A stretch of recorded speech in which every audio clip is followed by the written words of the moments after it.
सिंध बलोचिस्तान के मारूफ रूहानी मजहबी शख्सियत सैयद एहसान शाह दुपासी और उनके बेटे शाकिर शाह के खिलाफ कत्ल के दर्ज मुकदमे और मीडिया ट्रायल के खिलाफ मुरीदों और अकीदतमंदों की जानिब से एहतजाज करते हुए कहा कि मीडिया से गुफ्तगू करते हुए मुजाहिरीन का कहना था कि तिबई मौत को कत्ल करार देना सैयद एहसान शाह दुपासी के मजहबी और समाजी साख को नुकसान पहुंचाने की साजिश की जा रही है।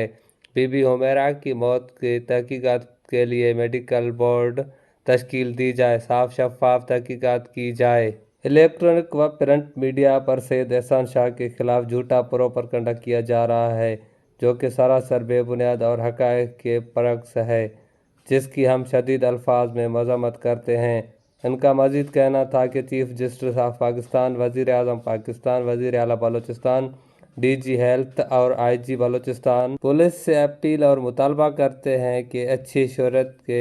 हामिल सीनियर डॉक्टरों पर मुश्तमिल मेडिकल बोर्ड तश्कील देकर लाश का दोबारा पोस्टमार्टम करके असल सच को सामने लाया जाए ताकि इंसाफ के तकाज़े पूरे हो सकें। कैमरा टीम के साथ नूर जमाली, वैश न्यूज़, गड़ी खैरो।